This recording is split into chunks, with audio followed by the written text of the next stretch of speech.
Selamat petang, salam sejahtera Malaysia.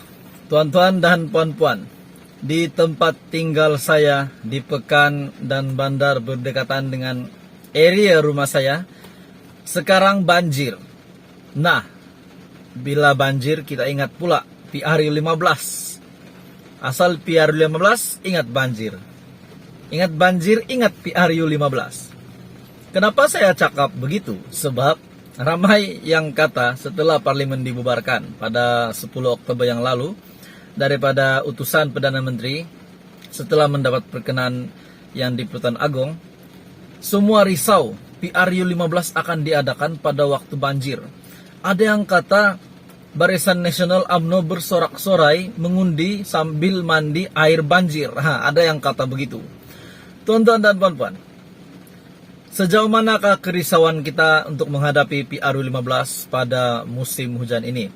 Di mana hampir setiap hari ada amaran daripada Jabatan Meteorologi yang berkata ataupun membuat kenyataan di berita tentang amaran cuaca. Dan sejauh mana kerisauan rakyat Malaysia, dan bukan rakyat Malaysia saja, sejauh mana kerisauan pemimpin. Namun hari ini kita bukan nak cakap pasal banjir. Kita nak cakap pasal PRU15. Sudah pasti, jika saya cakap tikam belakang, kalau saya cakap tikam belakang, mesti kamu tahu apa maksud tikam belakang. Menikam belakang kawan, keluarga, pasangan, dan banyak lagi. Hari ini terdapat satu berita daripada Sinar Harian yang sangat menggemparkan petang ini. Kalau Barisan Nasional kalah PRU15, ramai akan masuk bersatu. Menteri Dalam Negeri Datuk Seri Hamzah Zainuddin berucap dalam program Keluarga Aspirasi Kepulihan Peringkat Kebangsaan tahun 2022. Kuantan, amalan melompat dari satu parti ke parti lain membabitkan hal maupun pemimpin daripada mana-mana parti adalah perkara biasa. Setiausaha Agong Parti Pribumi Bersatu Malaysia bersatu, Datuk Seri Hamzah Zainuddin berkata, perbuatan itu adalah perkara sama yang dilakukan oleh semua pihak. Adakah anda setuju dengan kenyataan daripada Setiausaha Agong Parti Pribumi ini, yaitu daripada Hamzah Zainuddin? Adakah perkara biasa melompat nih? Kalau Barisan Nasional tidak berjaya ataupun kalah dan tumbang dalam PRU15, ramai ahli UMNO akan lompat masuk ke parti kita, yaitu Bersatu. Jadi sama saja. Akan ada ahli dan pemimpin akan melompat untuk sertai UMNO atau Bersatu, katanya ringkas ketika menjawab dakwaan ahli Majlis Kerja Tertinggi UMNO, Isham Jalil, yang kononnya ramai ahli dan pemimpin Bersatu akan menyertai UMNO atau PAS selepas PRU15. Di sisi ataupun daripada kenyataan MKT UMNO, Isham Jalil pula berkata sedemikian ataupun sebaliknya. Selepas PRU15, ramai pula yang akan menyertai UMNO atau PAS. Tapi di sisi Hamzah Zainuddin, Setiausaha Agong Parti Pribumi pula, ramai, kalau BN kalah, ramai yang akan masuk Bersatu pula. Masing-masing menguatkan parti masing-masing. Beliau sebelum itu hadir pada Majlis Pelancaran Program Keluarga Aspirasi Kepulihan Peringkat Kebangsaan 2022. Majlis dirasmikan pemangku Raja Pahang, Tengku Mahkota Tengku Hasanal Ibrahim Alam Shah Ibni Al-Sultan Abdullari Ayatuddin Al-Mustafa Billah Shah, dan turut dihadiri Menteri Besar Pahang, Datuk Seri Wan Rosdi Wan Ismail.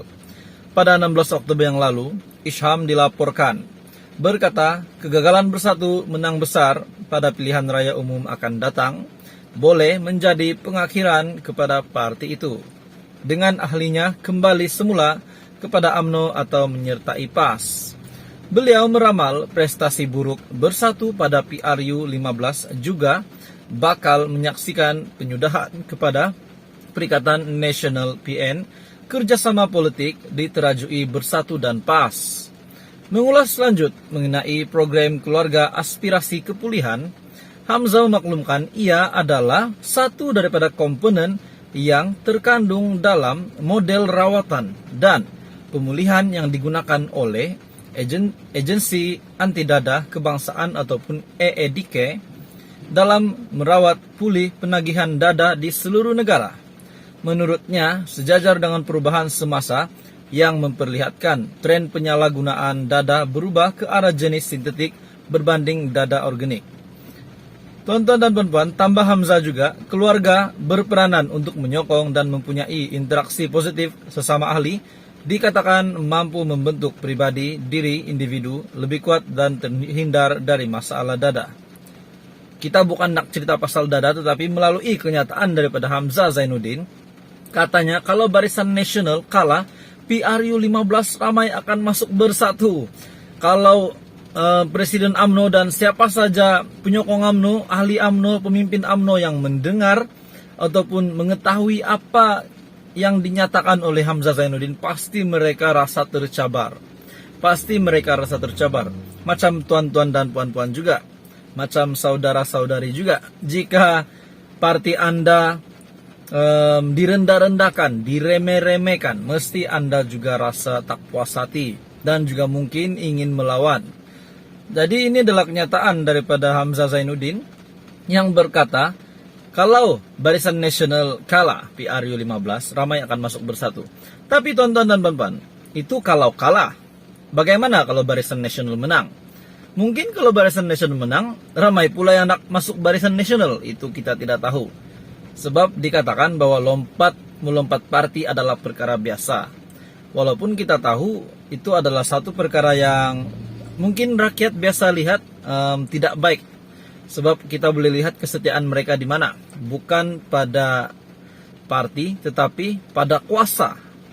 Jadi kita memilih pemimpin yang benar-benar boleh memimpin negara kita dengan baik, dengan makmur, dan dapat menjaga kebajikan rakyat dan sebagainya. Terutamanya bantuan-bantuan kerajaan dapat diteruskan. Bercakap tentang bantuan, budget 2023. Ada yang klaim di media sosial, ada yang berkata, budget 2023 yang dibentangkan Tengku Zafrul sia-sia. Hari ini saya ingin jelaskan. Sebenarnya pembentangan budget 2023 yang dibentangkan oleh Menteri Keuangan itu tidak sia-sia sama sekali. Sebab ini pernah berlaku, pernah terjadi pada tahun 1999, pada tahun 2000. Budget dah bentang, lepas itu Parlimen bubar. Sebenarnya budget yang Tengku Zafrul sudah bentang itu bakal dibentangkan semula di kerajaan seterusnya. Sebab mereka akan ikut apa yang sudah disediakan oleh Menteri Keuangan pada ketika ini. Jadi jangan risau tentang semua bantuan.